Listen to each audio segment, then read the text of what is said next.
My daughter-in-law pointed to the corner table next to the trash station and told the waiter, "Put him there." The room froze for a moment. I was her husband's father, the grandfather of her children. Yet, she sat me beside the clatter of dirty dishes, like I was a stranger who had wandered in off the street. My name is Leonard Hayes. I am 72 years old, and I have buried more friends than I can count. But nothing cut deeper than hearing my own blood whisper behind polished glasses and chandeliers. Pretending I wasn't part of them, I wore the navy jacket my late wife bought me on our last anniversary. I pressed it twice that morning, careful not to miss a crease. In my inside pocket, I carried a gift wrapped in blue paper, a leather-bound journal, the kind my daughter-in-law used to say she loved. I had imagined handing it to her with trembling hands, hoping she might remember that I was more than an inconvenience. The hall was glowing with gold light. Executives raised champagne flutes. Cameras flashed. And somewhere a violin played a melody that should have belonged to a family. My son looked at me across the room, but his eyes slid away like he couldn't bear the shame of what she had done. My granddaughter Emma lifted her hand for a quick wave before her mother pulled it down beneath the linen. A waiter whispered, "I'm sorry, sir," as he set a plate on the wobbly table. The words stung because he meant them. From my corner, I watched them toast to success, to ambition, to everything except love and loyalty. I pressed the small package in my pocket until my fingers hurt. My wife would have told me to walk up there, to demand my place. Instead, I sat frozen, my throat locked, listening to the sound of my own heart pounding louder than the violin. At that moment, I realized humiliation has a taste. It is metal and salt, and it lingers long after the wine is gone. The night after that party, I lay awake staring at the cracked ceiling above my bed, the silence broken only by the hum of the old refrigerator down the hall. I thought about my wife, Marjorie, and how she would have shaken her head at what had happened. She had a way of softening hard edges, of making even the coldest rooms feel warm. Since she passed 3 winters ago, the house had been nothing but echoes. Every morning, I wake at 6. Not because there's anything to do, but because my body is trained from decades of factory shifts. The house is quiet. No radio playing from the kitchen. No voice telling me not to burn the toast. I make coffee, sit at the window, and watch the mailman walk by without stopping. Letters used to arrive with pictures of my grandchildren, notes written in crooked handwriting. Lately, the box has been empty except for bills and charity flyers. Emma and Noah. They are the reason I keep going. Emma's laugh once filled my living room when she spilled flour all over the counter while baking cookies with Marjorie. Noah's serious little face shone with pride when he showed me his science project about planets. But those days are rare now. I see them only on holidays. And even then, my daughter-in-law always has an excuse to cut the visit short. I still remember the last Christmas I hosted. The house smelled of roasted turkey and pine candles. I had bought gifts weeks in advance, wrapping each one carefully. But a phone call came hours before dinner. "The kids are sick. Leonard, we can't make it." I believed it until I saw photos later that night on social media. My son and his family skiing in Vermont, healthy and smiling, bundled in jackets I could never afford. That was the first time I realized I wasn't just being forgotten. I was being pushed aside. Loneliness clings to me like an old coat. I talk to the pictures on the mantel more than I talk to people. Marjorie's eyes look back at me in every frame, reminding me of what we built and what is slipping away. Sometimes I drive by my son's neighborhood just to catch a glimpse of Emma and Noah playing in the yard. But the gates keep me out. I am a grandfather who lives 20 minutes away and might as well be on another continent. I have tried to tell myself that things will get better, that family ties are stronger than ambition. But each year the distance grows. I write reminders in my notebook. Birthdays circled in red. Anniversaries underlined twice. I plan gifts. Make calls. Leave voicemails that are rarely returned. It is a ritual of hope. Even as evidence piles up that hope is wasted. That party was not the first time I felt excluded. It was only the most public. And as I sat in my empty kitchen the next morning, staring at the journal still tucked in its wrapping, I understood what Marjorie had feared before she passed, that once she was gone, I would be invisible to them. But invisible or not, I still loved them. I still wanted to find a way back into their lives. And that longing, more than the humiliation, is what kept me awake until dawn. 2 days before the banquet, the phone rang while I was trimming the loose threads from my cuffs. I let it buzz 3 times, then picked up like a man answering a door he is not welcome to open. The line clicked, and I heard office noise under a smooth voice that smelled of glass and steel even through the wire. "Leonard, this is Renee. We're finalizing Thursday. Please be on time." I held the receiver a little closer. Renee, my daughter-in-law. She never used the word dad. She used my name like a password she had to enter each time. I said I would be there. I said I was looking forward to it. It isn't a family dinner. It is a celebration with partners and press. The dress code is formal. If you must bring a gift, keep it tasteful. She paused, then added, "Seating is tight."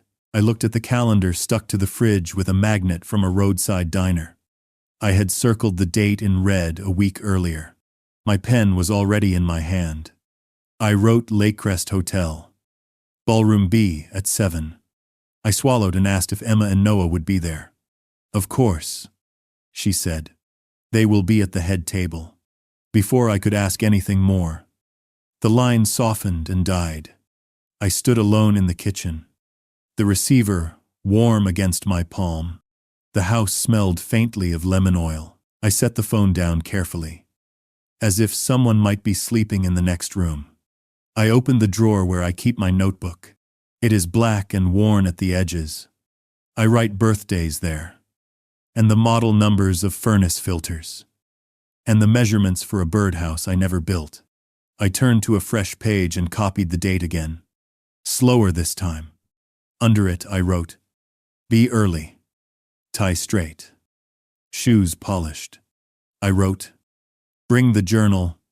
Blue paper. White ribbon." I took the gift from the closet shelf and unwrapped it to check the corners. The leather smelled new and clean. I imagined Renee opening it and touching the first page. I imagined her using it to write the things she never says out loud. In the afternoon, I walked to the small stationer on Maple Street to buy a card. The doorbell chimed when I stepped in. The owner asked about my grandchildren. I told her they were growing fast. It was easier than explaining the distance. I chose a cream card with a pressed flower and a simple greeting. On the inside, I wrote, "Happy birthday, Renee. Thank you for including me." I wrote it twice to make sure my hand did not tremble. When I got home, the answering machine blinked. A message from my son, Caleb. His voice was bright and thin, like he had turned the volume down on the part that used to be ours. "Hey Dad, just checking that you got the details for Thursday. It's a big night for Renee. Lots of eyes on us. Maybe keep things light. We'll catch up later. Love you." I played it again because of the last 2 words. I hit stop before the beep swallowed them. I sat down at the table and stared at the edge where the varnish had worn off. Caleb was a gentle boy who used to fall asleep on my chest after late games. He is a man now, with a badge for the parking garage and a face that appears on company brochures. He has learned how to tuck his heart into his inside pocket and speak with the tone that gets meetings. I do not blame him, but I miss the boy. That evening, I laid out everything I could control. I ironed the shirt and set it on a hanger. I threaded the laces of my shoes and buffed them with a clean rag until the leather shone. I pressed the blue paper around the journal and tied the white ribbon in a square knot. Then retied it into a bow because a bow looked kinder. I practiced small talk in the bathroom mirror. Thank you for having me. You look wonderful. The room is beautiful. I tried a joke about the weather and the traffic and threw it away. I rehearsed asking Emma about her piano lessons and Noah about his robotics club. I practiced saying I'm proud of you to Caleb without letting him see how badly I needed to say it. Before bed, I called the hotel to ask about parking. The woman at the desk was patient. She told me where to pull up, where to leave the keys, where the elevators were. I wrote these things in the notebook because writing grounds me when hope is too light to hold. I set an alarm and then another one. I placed the gift by the door. Coat on the chair. Wallet on top of the coat. The house was very quiet. I poured a glass of water and drank it slowly, thinking of how Marjorie would have laughed at my careful lists. She would have told me to get some sleep. She would have brushed a crumb from my collar and kissed my cheek. I touched my cheek and felt nothing but the cool air of a small kitchen where a clock ticked like a gentle engine. I went to bed with the phone on the nightstand. Just in case, Caleb called back to say he wanted to grab coffee before the event. The phone did not ring. The alarm did. Right on time. And I woke with a clear plan and a soft ache. It felt almost like hope. And I held it the way you hold a match in wind. On the morning of the banquet, I rose before the sun. Though I had barely slept, the house smelled faintly of starch from the shirt I had pressed the night before. I ate a simple breakfast toast with a thin scrape of butter and a single egg fried in an old pan that had lost most of its coating. My stomach was tight, but I knew I would need the strength for the long evening ahead.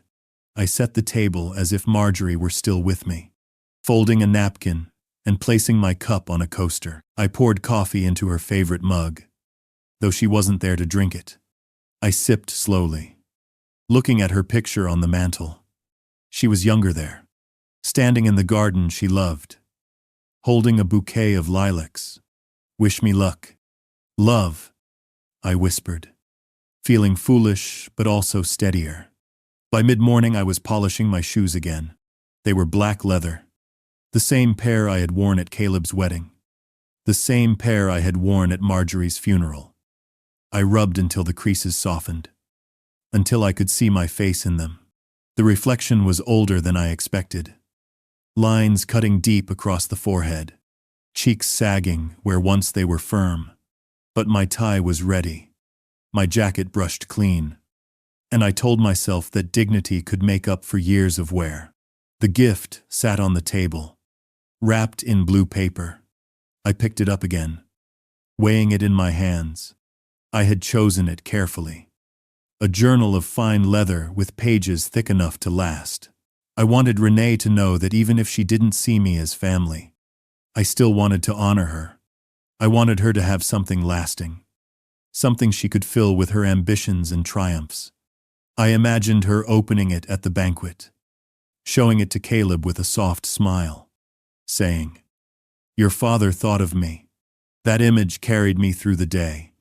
By afternoon, I decided to take a walk into town, partly to calm my nerves and partly to look at shops.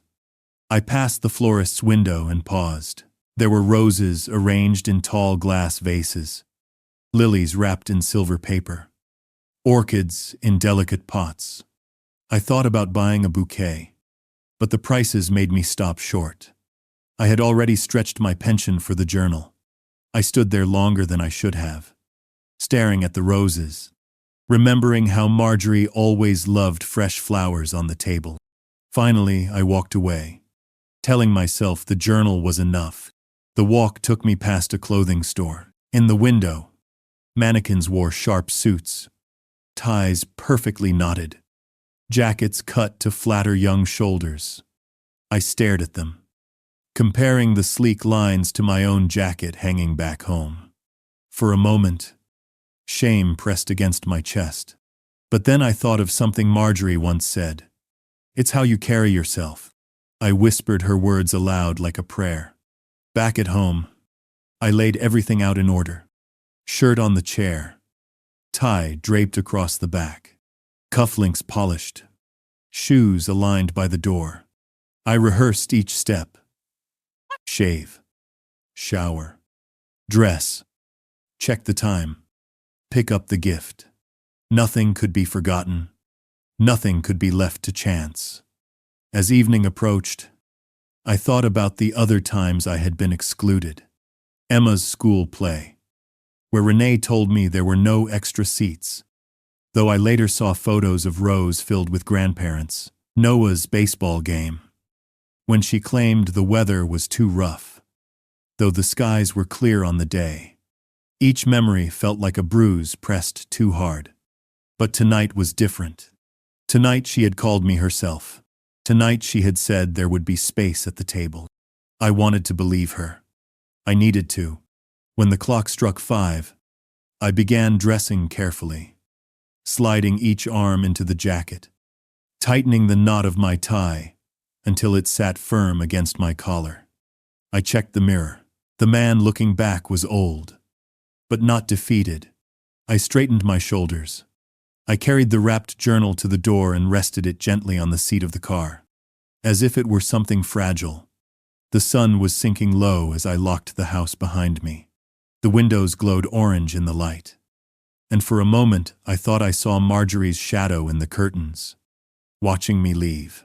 I touched the doorframe and whispered again, "Wish me luck." Then I walked to the car, started the engine, and pointed myself toward the future I still hoped was waiting.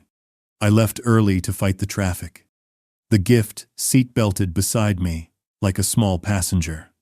The sky over the river was a sheet of pewter.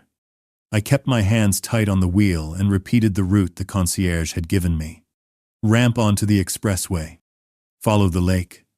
Exit for the hotel garage. 3 miles in, the wipers began to chatter. A light rain turned slick at the edges. I told myself to breathe and not check the clock. I had promised myself I would arrive a few minutes early, say hello to Caleb, and find the children before the noise swallowed them. Hope is fragile. I saw the car on the shoulder just after the bridge. Hazard lights pulsed in the gray. The hood was up. Steam feathered in the rain. A woman stood with her phone raised like a useless torch. Her hair stuck to her cheeks. Behind the fogged glass of the back seat, a small dog lifted its head once and then lay down again. I drove past it first, because that is what the lane demanded. Then I saw her wave. It wasn't the frantic kind that expects rescue. It was a tired, polite gesture from someone who does not want to trouble anyone. I flicked my signal, eased to the side, and rolled to a stop 10 yards ahead of her bumper. "Are you all right, ma'am?" I called through my window. She nodded, then shook her head. The battery light came on, and the car died. She said, "My roadside service keeps me on hold. I'm sorry to bother you." "No bother at all," I said. "I used to maintain machines for 30 years. Cars are only a different kind of machine. Do you have cables?" She did not. I did. I keep a set in the trunk because Marjorie taught me that a man is a neighbor first and a traveler second. The rain found the back of my neck as I lifted the hood of my old sedan. I showed the woman where to stand safe from the traffic. She pushed hair from her eyes and thanked me twice as if words could cover the cold. I clamped red to red and black to ground and told her to wait. The engine of my car idled steady as a metronome. When I signaled, she turned her key. The first try gave a cough. The second try brought the engine back, like a heart finding its rhythm. The little dog sat up and barked once, as if taking attendance. "Leave it running for 10 minutes," I said. "The alternator will do the rest." She looked at me with a focus that felt too direct for a roadside. "Thank you. What do I owe you?" "Nothing," I said. "Just be careful merging back in." She pressed her lips together and studied my face as if memorizing it would settle a debt she did not like to carry. "At least let me know your name," she said. "Mine is Eve." "Leonard," I said. "I'm on my way to my daughter-in-law's event at the lake crest." I tried to make it sound casual, but my voice caught on the word daughter. Her eyes softened. "I know that place.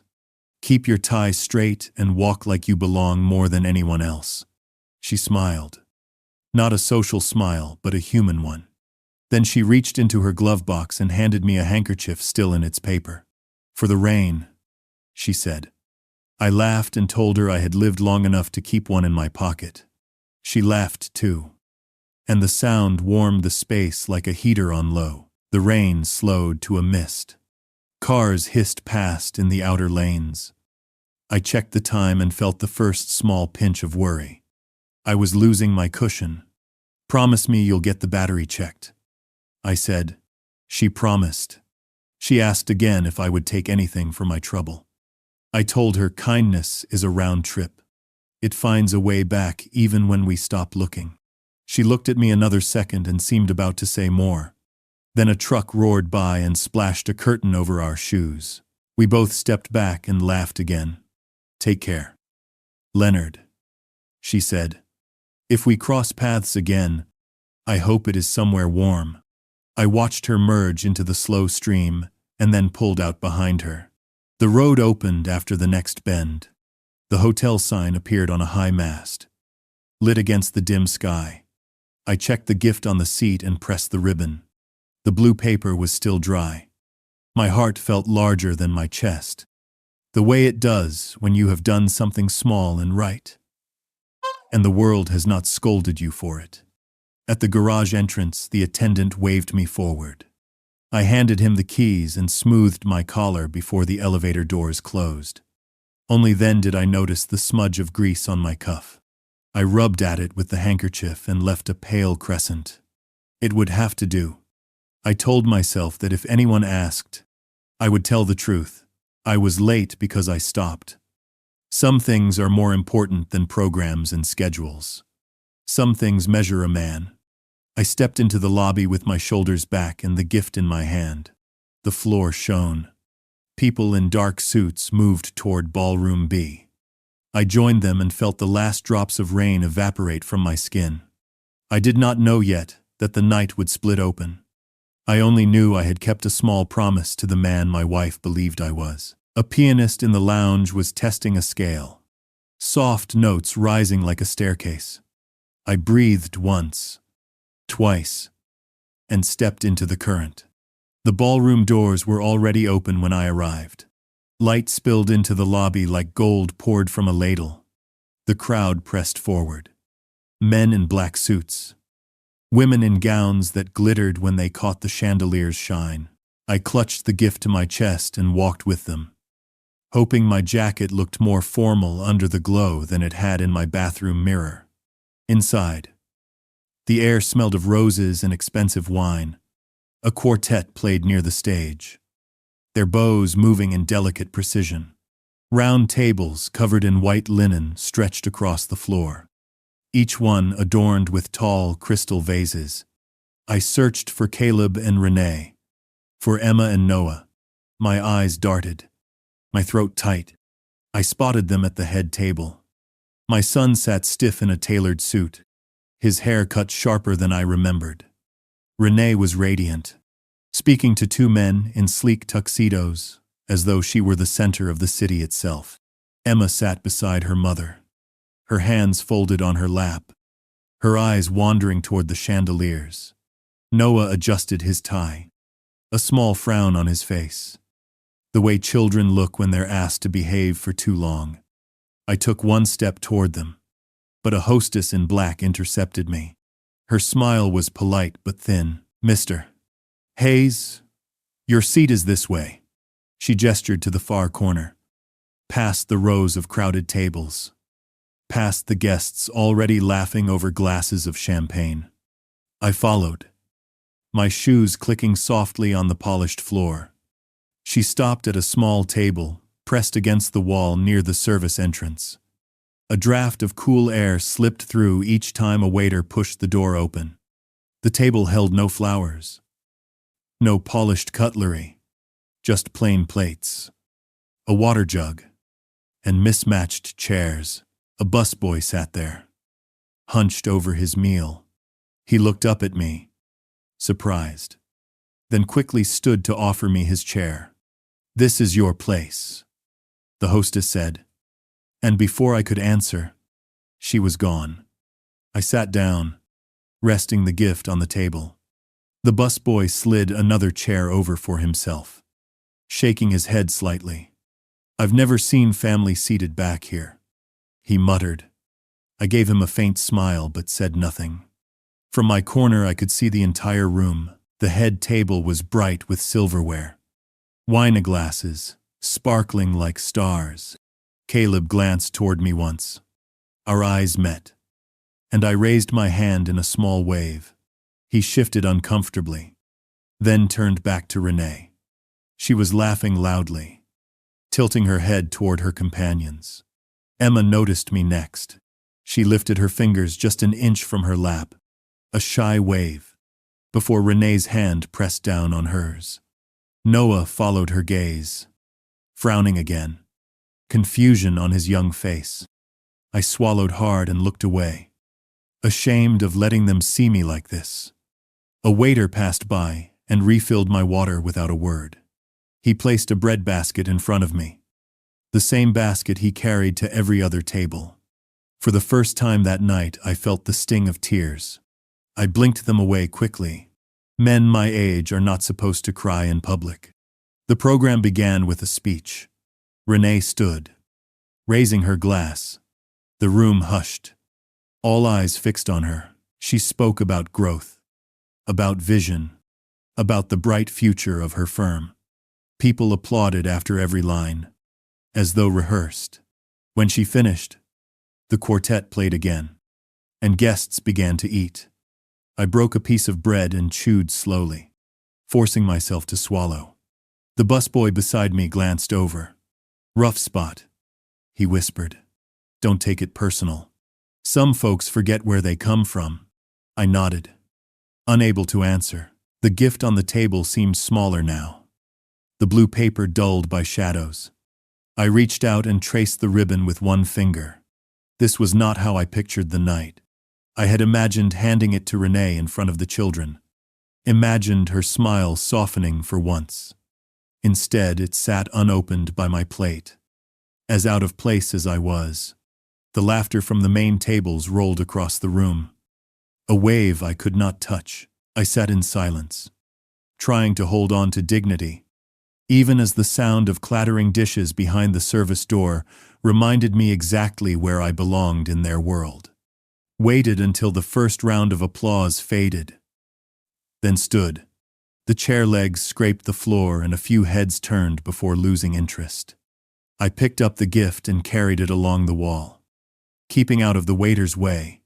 Caleb was at the end of the head table, near a pillar. His phone lay face down beside a perfect place setting. I stopped 2 steps away and said his name. He flinched like he had been touched with ice, then pasted on a smile he uses for clients. "Dad," he said. He stood quickly and buttoned his jacket. He glanced past me toward Renee, then back. "Can we step over there for a second?" We moved behind the pillar where a fern hid a power outlet. From here I could hear the quartet and the clink of glass and the whoosh of the kitchen door. Caleb kept his hands on his pockets as if to keep them from shaking. He talked first. "Thank you for coming. It means a lot. Tonight is big for us. There are reporters, a couple of investors. The mayor's office sent someone. It is important that things run smoothly." I held up the wrapped journal. "I brought this for Renee. I would like to give it to her in front of the children." He looked at the blue paper and his face softened for half a heartbeat. Then the stiffness returned. "Seating is complicated, Dad. The planner locked it weeks ago. We have a flow to the program. If you could just enjoy the evening from your table, we will spend time after." "Caleb," I said, And my voice surprised me because it was calm. I do not need a place at the head table. I do not need a spotlight. I would just like to sit where Emma and Noah can see me. I would like to hear their stories without shouting across a ballroom. I would like them to remember that their grandfather came. He looked over my shoulder to where Renee stood with a pair of men I did not know. She laughed and touched one of their sleeves with 2 fingers. He checked his phone, even though it had not buzzed. Dad, please understand. Renee worked so hard. The optics are delicate. People expect a certain polish. I felt my jaw tighten. I was a machinist for 30 years. I know about polish. I also know about substance. Let me trade seats with whoever is at the table closest to the kids. I will make myself small. I will not speak unless spoken to. I will clap when everyone claps. He rubbed the back of his neck the way he used to do after a hard practice in high school. It looks worse if we move things now. People will ask why. They will think there is drama. It could become a story. Please do this for me. Just this once. Just this once is a sentence I have heard many times. Just this once at the school play, when there was no seat left for me in a row full of grandparents. Just this once at the science fair when my name was left off the sign-in sheet. Just this once at Christmas when the flu arrived only in our family and then left them healthy enough to ski. Caleb, your mother would have walked across the room by now. She would have taken my arm and said the children deserve to have a picture with their grandfather. She believed a family is judged by how it holds the quiet members. He swallowed and looked away. Do not bring Mom into this, he said softly. It makes it harder. It is already hard. I said. The words came out small. I took a breath and tried again. Son, I do not want to fight your wife. I want to be near my grandchildren for one evening. If it is truly impossible, then say it plainly to my face. Do not tell me about optics. Tell me I am not wanted. He stared at the fern. He let out a breath I could feel on my wrist. You know that is not what I want. It is a complicated night. It is not personal. It is only ever personal. I said. We stood there in the hush created by money and weathered stone. The quartet shifted to a new song. In the corner of my eye, I saw Emma pick at the ribbon on her dress while Noah lined up his forks. I thought about the tiny box in my pocket at Caleb's wedding years ago. The cufflinks I had lent him because he had forgotten his. He had hugged me then, with both arms, the way sons do before they learn to shake hands. Renee appeared at the edge of the pillar. Her smile was crisp and exact. There you are, Caleb. The photographer is ready. She looked at me without moving her face. Mr. Hayes, I hope you are comfortable. I lifted the gift. I would like to give you this, I said. Perhaps after the photograph. She measured the blue paper as if it were data. Later, she said. Then to Caleb, gently firm. We need to stay on schedule. Caleb nodded, already stepping away. He touched my sleeve as he passed. A quick press that felt like a signature on a form. We will talk after. Dad, they moved toward the lights. I stood behind the fern and did what I always do to keep my heart steady. I counted slow. I counted the beats between flash and flash. I counted the guests at the nearest table. I counted the seconds I could remain where I was before someone asked me to return to my place. A waiter with a tray paused near me. He saw my face and shifted his weight as if to block the draft from the service door. He said nothing, and yet it felt like someone had put a hand on my back so I would not fall. I walked the long way around the room, past clusters of people who laughed with their mouths and not their eyes. When I reached my small table, the busboy had left a clean glass and a folded napkin. I sat and set the gift beside the plate again. I straightened the ribbon and told myself there would be a moment later. After dinner, after the speeches, after the pictures, there is always a later until one day there is not. The quartet swelled, and the program restarted. I folded my hands to keep them from trembling. I had asked my son for something simple, and he had chosen the path that did not bend. It is hard to be angry at a man who is afraid. It is harder to forgive him while the fear is still steering. I lifted the water and drank until my throat cooled. I looked at Emma and Noah one more time and tried to send something across that distance. Something like a wordless promise. Then I put the glass down and prepared to be quiet for the rest of the night. The music covered the sound of dishes clattering behind the service door. But from my corner table, the rhythm of plates and trays became part of the evening. I sat with my back straight, hands folded on the gift, and tried to pretend I was invisible. That pretense worked for most of the guests. They turned their shoulders inward and carried on as if the corner held nothing more than shadows. I forced myself to eat the chicken breast placed in front of me. It was dry, the sauce already cooling. But I chewed each bite because I knew Marjorie would have scolded me for leaving food. Around me, the waitstaff whispered to each other, voices low and kind. One young man offered me coffee before the others. I thanked him more warmly than the small act deserved. Between courses, I let my eyes drift toward the head table. Emma tapped her fork against her glass. A rhythm only she seemed to hear. Noah's jacket had slipped off one shoulder, and he tugged it back into place with the seriousness of a boy trying to act grown. They looked toward me more than once.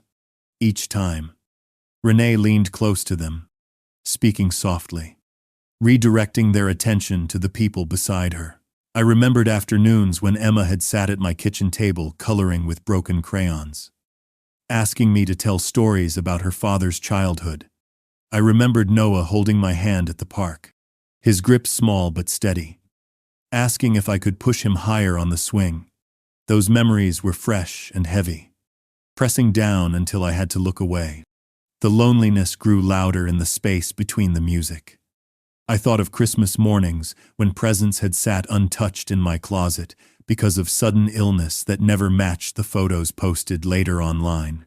I thought of birthdays marked with brief calls, hurried voices, promises to visit soon. Each recollection stacked on the last well, building a wall higher than the chandeliers. My phone buzzed on the table, startling me. An unknown number. I hesitated, then slid it open under the linen. A message glowed on the screen. Is everything all right? I hope the evening is kinder to you than the road was. Signed, Eve. For a moment I simply stared. The woman from the roadside. Somehow she had found my number. Perhaps from the insurance exchange when I had helped with her battery. My chest warmed in a way I had not expected. Someone who barely knew me had thought to ask how I was, while those closest to me looked the other way. I typed back slowly, choosing words carefully. Evening is difficult. Thank you for asking. I set the phone down, then picked it up again when it buzzed almost immediately. Sometimes, the most difficult evenings prepare us for what comes next. Her message read, odd words, but they pulled me upright. I looked around the ballroom, its chandeliers blazing, its voices rising in practiced laughter. At the head table, Renee leaned into a man in a silver tie, smiling with the exact tilt of her head she used for the press. Caleb stood beside her, glass raised, saying something to a cluster of men who clapped his shoulder like a colleague. In the corner, I remained as background. Yet the words on my phone stayed with me. Perhaps Eve was right. Perhaps pain sharpened what joy remained. Perhaps it took humiliation to remember the dignity that cannot be taken, only surrendered. The next course arrived. Plates set down quickly. I did not lift my fork. Instead, I reached into my jacket pocket and touched Marjorie's old handkerchief. It smelled faintly of lavender after all these years. I pressed it once against my palm, then folded it away again. I glanced back toward my grandchildren. Emma had drawn a small shape with her fingertip on the condensation of her glass. A heart, quickly wiped away when her mother looked. Noah rested his chin on his hand. staring at the musicians as though he wished he were anywhere else. My throat tightened. But at the same time, something steadier filled my chest. I would stay. I would watch. I would bear witness to their growing up, even if it was from the shadows. Later, when I went home, I would write it all in my notebook so they could never erase me from the record of their lives. The phone buzzed again. A final message from Eve that night. The evening isn't finished yet. Hold steady. I stared at those words while the room swelled with more applause. More toasts. More laughter that did not reach me. Somewhere deep inside, hope flickered again. Small but alive. The ballroom doors opened again, as if drawn through a straw. Even the quartet paused. A woman entered with 2 attendants. Not loud, not glittering. Yet the air bent toward her. I knew her first by the tilt of the head. Rain had clung to that hair beside the highway. Now it framed a face everyone here seemed to recognize a beat after I did. The whispers braided into one name. Evelyn Stratton. I had heard it on radio and museum plaques, tied to scholarships, clinics. A wing by the park. Evelyn did not stride. She moved like someone who owns her time. She looked over the stage, the tables, the wall of glass where the city burned soft and far, and walked alone down the aisle. She found me before she found Renee, or perhaps she looked for me first. Her eyes touched the corner by the service door and brightened, and suddenly I felt aware of the pale half-moon of grease on my cuff. She did not call my name. She raised a hand small as a secret, and then, because courtesy demanded it, turned toward the head table. Renee was already there with a practiced smile and the posture she saves for photographers. "Ms. Stratton," she said. "What an honor. If we had known, we would have prepared a reception." Evelyn offered her hand. The same calm I had seen in the rain. "I was nearby," she said. "I hoped to say hello." Renee began a tidy speech about growth and partners and press. Evelyn listened and let her gaze travel again. It landed on my small table, as surely as a compass settles north. A change passed over her expression. Not showy. Just a weight returning to the right shelf. She excused herself and walked the length of the room toward me. The ballroom sound followed her like a tide drawing back. A waiter froze with a tray in midair. I stood and touched the chair back because my knees warmed. "Mr. Hayes," she said. And somehow my name reached the nearby tables without rising above conversation. "Thank you for stopping for me last week. The battery held after the drive." I said I was glad. She glanced at my cuff and, instead of pretending not to see, took a napkin from the next table and pressed it once to the mark. The neighborly gesture that says, "We have nothing to be ashamed of here." Then she asked if the draft at my back was too much. "It is fine," I said, and knew it wasn't. She pulled a chair from an empty setting and sat half-turned so we could look out at the room together. For several breaths no one spoke. Then the whispers returned. Softer. Curious. Renee arrived with a small escort of staff. "Ms. Stratton," she said, "please let us seat you at the head table. We have a place beside me." Evelyn looked at me. Not at her. She lifted one eyebrow. The question small and private. I shook my head once. Her mouth curved. "Thank you, Renee," she said. "I'll join you in a moment. First, I'd like to greet my host." "Your host," Renee repeated before the mask settled. Evelyn tapped the tablecloth with 2 fingers. "Mr. Hayes watched the road for me in the rain," she said. "He gave me back an evening I would have lost." I could feel the facts rearranging themselves around us. Phones lowered. Forks paused. Caleb reached us. "Tie a fraction loose at the throat. We are honored," he said to Evelyn, not looking at me. Evelyn rose then. Not because she had been summoned, but because she had decided the room needed rebalancing. "Walk with me." "Leonard," she said. "Use the center aisle." I had not walked the center of anything in years. We stepped out. The carpet soft under my shoes.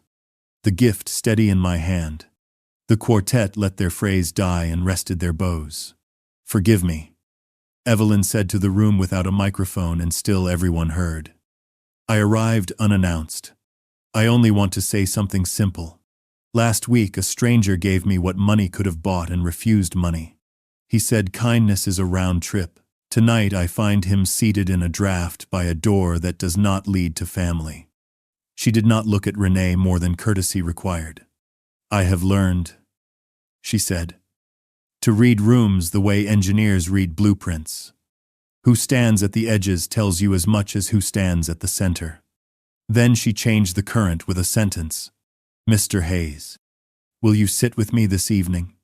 I prefer conversations that do not have to cross an ocean of linen." 100 chairs rustled. Renee parted her lips and closed them. Caleb's hand tightened on a chair back until his knuckles blanched. People made space without knowing who had moved them. Evelyn led me not to the head table, which would have turned me into a prop, but to the long table beside the stage where the musicians rested between sets. From there the view held the entire hall. The draft was gone. The light was kinder. I set the blue package on the white cloth and folded my hands to still them. Evelyn nodded once, as if a small, exact correction had been made. Around us the sound returned, altered in pitch. The evening had not exploded. It had turned on a hinge. I felt the floor steady under my feet, in a way I had not felt since the day Marjorie squeezed my arm before a hard moment and whispered, "Stand straight, Len." Tonight, somehow, I was standing. The silence after Evelyn's words did not break easily. It lingered in the air like a held breath. Then came the whispers, rippling through the crowd, 1,000 threads weaving into one uneasy fabric. Guests leaned close to each other, but their eyes never left our table. Renee's smile strained at the edges. She adjusted her necklace, turned toward the guests nearest her, and began to laugh too loudly at something no one had said. Caleb hovered behind her, his face pale, as if he'd been caught in a storm without shelter. I sat with my hands folded, the gift before me like a small anchor, and I felt something unfamiliar, the weight of justice shifting. Evelyn placed her glass gently on the table. She did not raise her voice, but each word reached every ear in the hall. "I have built partnerships with people who understand dignity. Profit matters. Growth matters. But character matters most. I cannot work with those who forget that." Her gaze swept across the head table, pausing only briefly on Renee, whose eyes darted toward the floor. Someone in the crowd coughed. The violinist shifted in his seat. At the far end of the room, a server froze mid-step, tray balanced on his palm, as though even the staff sensed a verdict about to be delivered. Renee tried to recover. "Miss Stratton, please. You must understand. This was only a misunderstanding. We had limited space." "So," Evelyn lifted a hand and the room hushed again. "Limited space?" Her voice was calm, not cruel. "There is always space for family. There is always space for respect. When you remove those, what exactly are you celebrating?" The words landed like stones dropped into water, each one sending out circles that touched every table. I saw faces turning toward me with new awareness. The same people who had looked through me moments earlier. Some looked ashamed, others curious, all of them shifting in their seats, as if they had been caught in a lie they hadn't realized they were part of. Caleb finally stepped forward. His voice trembled. "Miss Stratton, my father, he stopped. The words would not form. I watched his jaw tighten as he looked at me. He wanted to defend Renee. But something in him would not let the lie come out. Evelyn glanced at him briefly, then returned her eyes to me. I don't need to hear excuses. I saw enough when I walked through those doors. She stood, her chair sliding back with the quiet scrape of wood against carpet. I will not invest in a company that treats its own as an inconvenience. Partnerships with me require more than numbers on a ledger. They require humanity. It is in tea. Gasps scattered across the hall like sparks. Phones appeared in trembling hands, as if to capture what might be the end of Renee's empire. I saw her grip the edge of the table, knuckles white, her practiced smile cracking like glass under pressure. Then Evelyn reached for my hand. Her touch was steady, grounding. She raised our joined hands slightly, turning back to the room. But I will say this. Character deserves to be recognized. Mr. Hayes gave me help on a cold night when no one else would stop. That is the kind of man I choose to stand beside. There when applause began in uncertain bursts, then grew into something stronger, rolling across the room in waves. Some clapped because they believed her words. Some clapped because they knew their reputations depended on being seen clapping. But for the first time that evening, the sound was directed at me. I sat frozen, unsure if I should bow my head or stand. My chest ached with the weight of it all, years of being ignored, humiliated, dismissed. And now this flood of attention, sudden and blinding. I thought of Marjorie. She would have been smiling through tears, squeezing my hand, whispering, "See? They finally know. Thanks for watching." When the applause quieted, Evelyn leaned close enough for only me to hear. "Do not let them make you small again," she said. "Not tonight. Thanks for watching." I nodded, though my voice caught in my throat. Across the room, Emma's eyes were wide, her small hands clapping with more honesty than all the adults combined. Noah leaned forward, trying to see around the guests between us, his face glowing with pride. For that moment alone, the humiliation had been worth enduring. Renee remained seated, her smile now stiff as plaster. Caleb stood beside her, staring down at the floor, unable to meet my eyes. The empire they had built on image was trembling, and everyone could see it. The evening had turned, not with fire or shouting, but with simple truth spoken aloud. And as I sat there, the gift still wrapped in blue paper on the table, I realized the night was far from over. The applause faded in uneven pockets. A hum rose in its place, softer now, as if the room were trying to decide who it was. Evelyn sat back, calm as a shoreline. I kept my palms flat on the cloth. I did not trust them not to shake. Emma slid from her chair. Renee's hand moved to stop her, then fell back when Evelyn looked up. My granddaughter took 3 quick steps, and then a 4th, as if she had remembered not to run in nice shoes. She stopped beside me and lifted her arms in a question. I stood and she folded into my chest. She was taller than last summer. Her hair smelled like apples. She whispered into my coat, "I knew you were here." I squeezed her once and let go so she would not feel the shiver in my shoulders. Noah came slower, the way boys do when they are deciding if they are allowed to be small. He held out his hand like a man, then changed his mind and hugged me with both arms. I held him and felt the thin tremble in his back. "Are you cold?" I asked. He shook his head. "Just glad." Renee watched with her chin lifted. Pride did not look good on her just now. It looked brittle. Her eyes kept flicking toward phones.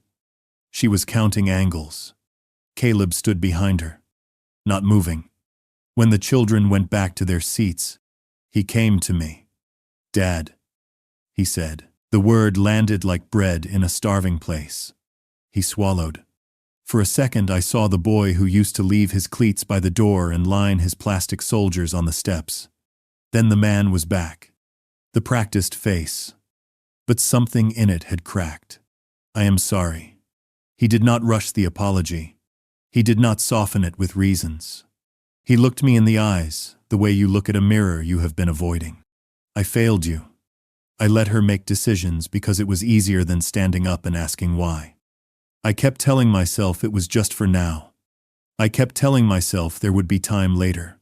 He breathed out. There should have been room at our table for you from the start. I am ashamed. I nodded once because anything more would have emptied me in front of him. Thank you for saying it plain, I said. It matters to hear it out loud. He blinked hard, then glanced at Renee. She had frozen into a perfect shape. She was smiling with most of her face while the muscle at her jaw worked. Small and tight. The room kept watching. I could feel the hunger in it. The itch for a bigger fall. I wanted no part of that. Caleb, I said, keep this between us where it belongs. Do not turn it into a punishment. Do not feed the cameras. Fix it at home. Protect your children from everyone else's opinion. Protect your wife, even if she does not deserve it tonight. He nodded quickly. A man who had expected a verdict and been handed a task instead. He touched my sleeve. Can you forgive me? The words were raw. I thought of the long string of small hurts. The gate that never opened when I drove by. The empty chair at the school play. I thought of Marjorie's hand on my wrist the day she asked me to promise I would be gentler than the world. I forgive you, I said, but I want more than sorrow. I want change. I want voice messages returned. I want the front door opened. I want holidays that feel like they used to. He nodded again. Tears bright and not hidden. You have my word. Emma slipped back once more with the careful stealth of children who know the rules, but must break them. She laid a napkin next to my plate. On it she had drawn a tiny house. A stick figure on the steps. 2 smaller figures running up the path. She tapped the small figure at the door. You, she whispered. I folded the napkin and put it in my pocket like a contract. Evelyn leaned toward me. Her voice was low. You can speak if you want. I shook my head. I do not want a speech. I want a seat where I can ask my grandson about his project without shouting. She smiled. Then let's make that happen. She stood and pointed. Not dramatically. Just efficiently. The staff captain hurried over. Evelyn said, please move 2 chairs from that table to here. She looked to Renee only after the order was set. Unless the host object. Renee opened and closed her mouth. She did not object. 2 chairs appeared at our table as if they had always been there. Emma and Noah took them and sat so straight it broke my heart. We talked in the small space the music allowed. Not about business. Not about shame. About the robot Noah had built from a kit and the piece that kept slipping when the gears warmed. About the song Emma was learning and the way her fingers hurt until the calluses formed. I asked questions. They aimed their answers like bright birds. Sometimes they forgot to whisper and their joy spilled over the edge of the table. I let it. Caleb stood close. Hands folded. Quiet. At one point he said, Dad, I have been running so hard I forgot what I was running toward. He looked at his children. Then at me. I want to come by Sunday. No appointments. Just us. I said yes before the sentence finished. Renee came at last. She had pieced her face back together. The seams showed, but the shape held. She looked at the blue package. Is that for me? Yes, I said. I slid it toward her. She did not reach. Her gaze landed on Evelyn and then returned to me. Mr. Hayes, she said, and for the first time the word Mr. did not sound like a wall. I handled tonight poorly. We can talk in private another time. I nodded. That would be best. She looked at the children. Emma, Noah, finish eating. Her voice was softer with them. They obeyed because children are made to obey. But Emma's hand found my sleeve under the edge of the tablecloth and held it for a second before letting go. A photographer drifted near and raised his camera. I lifted my palm. Not now, I said. He lowered it. For once the room respected a simple boundary. Evelyn and I spoke in low tones while the final course arrived. She told me she had grown up in a house where the oldest lady on the block ate at every holiday table. Whether she had family or not, she said she measures any room by who gets a chair. I told her I had spent a life tightening bolts that other people would never see, and that I still believe the unseen parts keep the whole standing. She raised her glass. To the parts that hold, we touched rims gently. When the plates cleared and the lights softened, the quartet began a tune I recognized from years ago. Couples moved to the floor. Caleb offered a hand to Renee. She took it without looking at him. They joined the slow circle. They did not speak. Their shoulders found the old rhythm. It was not forgiveness. It was muscle memory. It was a start.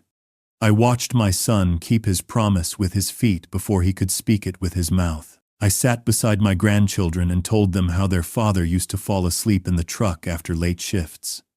How he would wake at the turn into our street and pretend he had been awake the whole time. They laughed. The sound went into the bones of the room and made it warmer. I did not need anything else from the night. I did not need a speech from the stage or a new seat name.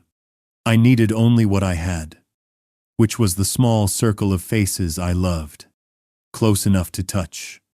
I rested my hand on the table near Emma's drawing in my pocket and let the music do its work. When the music stopped, the noise did not return at once.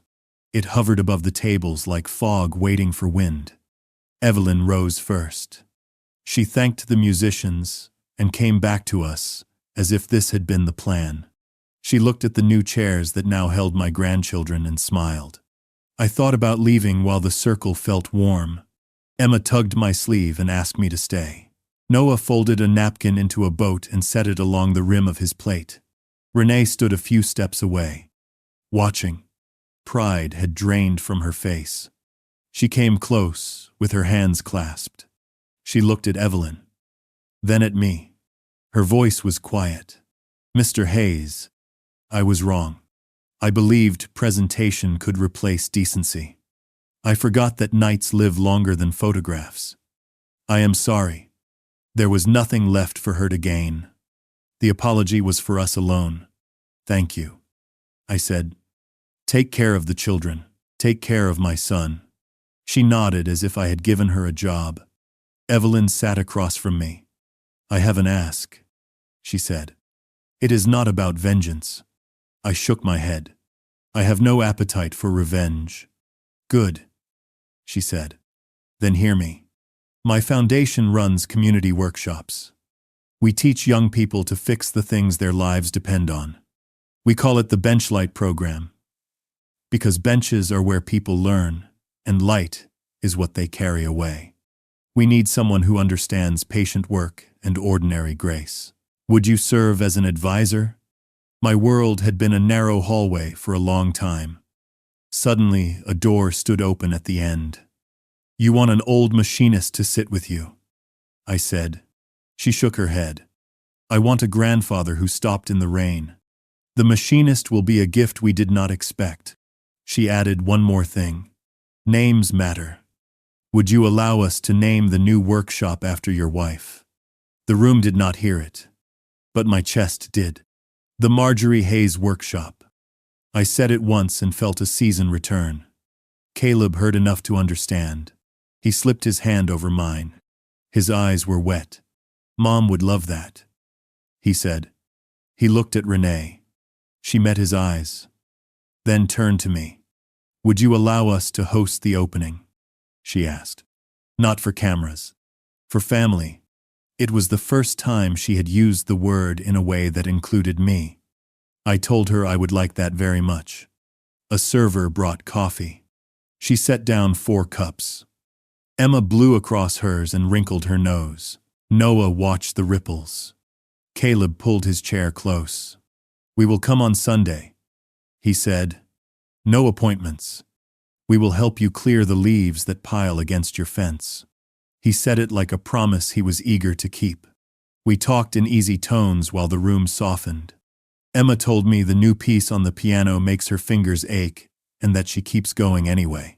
Noah described a gear that slips when it warms and asked if a washer might help. I said we would test it together on Sunday. I pushed the blue package toward Renee. "Please open it here," I said. "Let them see." She loosened the ribbon with careful fingers. The leather caught the light. She ran her palm once over the cover. "What should I write first?" she asked. "A first line is not hard," I said. "It only needs to be honest." She looked at Caleb. "At the children. At me." She wrote, "Thank you for showing me what matters." We did not take a final photograph. We stayed until the hall thinned. The quartet packed away their instruments. Staff folded cloths into clean squares. I helped Noah fold one, and he said the crease looked like a roof. Emma drew a bell on a place card and said bells are for calling people home. At the door, Evelyn squeezed my shoulder. "The benchlight team will call you Monday," she said. "Real work." I told her that was the only kind that ever fit my hands. She smiled and slipped into the night like someone who leaves rooms better than she found them. Outside. The air was clean and cold. The valet brought my car. Caleb buckled the children into the back seat of theirs and came to my window. He tapped the glass the way he did when he was young. I lowered it. "Sunday at 10, he said. "We will bring muffins." He pressed his hand to mine. "Drive safe." "Dad." I drove home with the radio off. The road was black and simple. Silence filled the car until it felt like a blessing.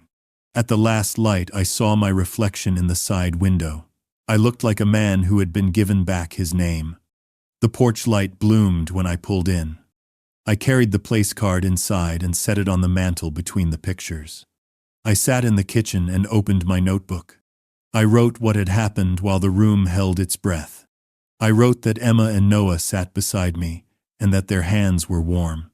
I wrote that my son said Sunday and meant it. I wrote that a stranger used her power like a lamp. When I finally went to bed, the house felt less empty.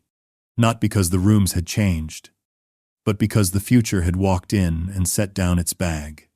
I fell asleep thinking of a bench lit by a single lamp. A young pair of hands learning the weight of a wrench. A bell above a door that rings soft when someone comes in from the rain. I fell asleep knowing the measure of a night is not who applauded, but who was warmed. Not what was posted, but what was repaired. Sunday came clear and cool. I swept the front steps before 10 and set cups on the kitchen table, as if a crowd were coming. At 9:59, a car door shut, and feet ran on the walk. Emma reached the porch first with a paper bag held high like a trophy. Noah followed with both arms full of juice and a box that rattled. Caleb and Renee came last. Not in a hurry. Not hiding. Just walking together. The morning light made their faces honest. We did not stand in the doorway and talk about last week. We carried things inside. We set the bag down and opened it. Blueberry muffins. The kind Marjorie used to bake on Saturdays. Renee pulled off her gloves and smiled at the smell. I did not expect the small catch in my throat at that. I poured coffee and said, "Sit anywhere." Emma chose Marjorie's chair as if she had been guided. I did not correct her. I was glad to see it filled. After coffee, Caleb said, "Let us get the leaves before the wind picks up." He rolled the bin to the fence, and Noah followed with a short rake. I handed Emma my glove because hers was too big and she laughed at the way it swallowed her wrist. Renee took the broom without being asked and swept the path from the gate to the back door. The sound of work braided with the sound of children, the way it does when a house is held together. Noah pointed to the gap at the bottom of the fence. He said the leaves always wedge there. I showed him how to angle the rake teeth and how to pull from the far side so the pile comes clean. He tried it twice, and then grinned at the neat line he had made.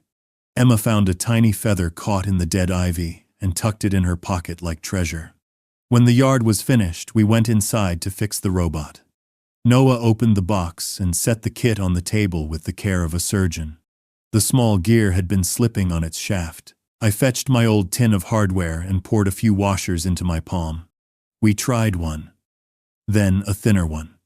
The fit was right on the second try. I gave him a pencil and told him to dust the teeth with a whisper of graphite where the plastic had been singing. He turned the switch and the motor hummed true. The arm lifted and did not stall. His grin started as surprise and then turned into pride. Emma clapped once and then covered her mouth, as if cheering might break the spell. Renee watched from the end of the table. She held the journal on her lap and turned it with her fingers, like a thought she was not ready to say aloud. When the arm held steady, she looked at me. "Thank you for this," she said. "Not just the book. Today." She opened the journal and showed me the first page. The line she had written at the banquet was there. Under it she had added another. "I intend to become someone my children can admire in private. Not only in public." She did not ask me to approve it. She simply let me see it. That was enough. Caleb stood by the sink, rinsing cups that did not need rinsing. He looked over his shoulder with a shy expression I knew well. "I used to talk to Mom while she dried," he said. "About little things. About nothing. I miss that noise." We stood together for a moment in the spot where she used to stand. Let the old ache take its shape. Then we went back to the table and talked about small things, until they became the important ones again. After lunch, we drove to the cemetery. It was not planned. Caleb said, "Your flowers are old," and I said I had fresh ones in the trunk just in case. We walked the path and stood by the stone. Emma took the place card with the bell she had drawn and tucked it under the vase. Noah read the dates out loud and touched the carved name with his fingers. Renee stood at my shoulder and did not rush me. I told Marjorie what had happened. I told her about the bench and the light and the workshop that would carry her name. I told her I had not been small. I told her the children had sat beside me and that their hands were warm. I did not speak loudly. A breeze was enough to carry my voice. On Monday, the call came from the benchlight team. The coordinator spoke in a brisk voice and then slowed when I asked a question about the open hours. "We will build the first bench on Saturday morning," she said. "Will you open the door for us?" I said yes. I wrote the time in my notebook and underlined it twice. I walked to the hardware store and bought 2 boxes of gloves in small sizes and a pack of pencils, because hands remember better when they write. The opening felt like a holiday no one had told the city about. Kids came with their sleeves too long. Grandmothers came with recipes and stood by the coffee urn. Caleb brought extra bolts. Renee set up a table with name cards that did not ask for titles. Eve arrived in a wool coat with her dog under one arm and laughed when he fell asleep on a pile of shop towels. Evelyn came without an entourage. She wore a plain sweater and rolled up her sleeves and held the first board while I marked the cut. We named the room aloud. The sign was simple. The Marjorie Hayes Workshop. The word Hayes looked bigger than I expected. Caleb touched the wood softly. Emma traced the letters. Noah asked if he could ring a bell when the bench was finished. There was no bell. I said not yet. Eve said a bell is easy. She stepped to the corner, opened a bag, and pulled out a small brass bell with a wooden handle. She placed it in my hands. I knew it by the weight. It was the shape of a harbor bell. I had seen its sister in a blue box wrapped in white ribbon. When the first bench stood steady, we rang the bell once. The sound was bright and clean. It climbed the rafters and came back softer, like a promise speaking to itself. People clapped and then went back to work. That was the kind of applause I wanted in my life. The kind that does not stop the hands. That night, when the last broom had leaned against the last wall, I locked the door and stood alone in the quiet room that now had my wife's name on it. I turned off the lights and listened to the settling of new wood. At home, I set the small bell on the mantel beside the place card and the photographs. I wrote in my notebook until the lines ran into each other. I wrote that the measure of a life is not the chair you are given, but the chair you pull out for the person who has nowhere to sit. I wrote that some nights break you and some nights repair you, and that sometimes they are the same night seen from different ends. Before sleep, I opened the back door and let the cool air move through the house. Somewhere a train called across the dark. I thought of the road where I had stopped in the rain. I thought of how a kindness can circle back like a bird that knows the way home. I closed the door and turned the bolt and knew that whatever came next, I would not sit by a trash station again unless I chose it. And if I chose it, it would be to keep company with the ones who were still working.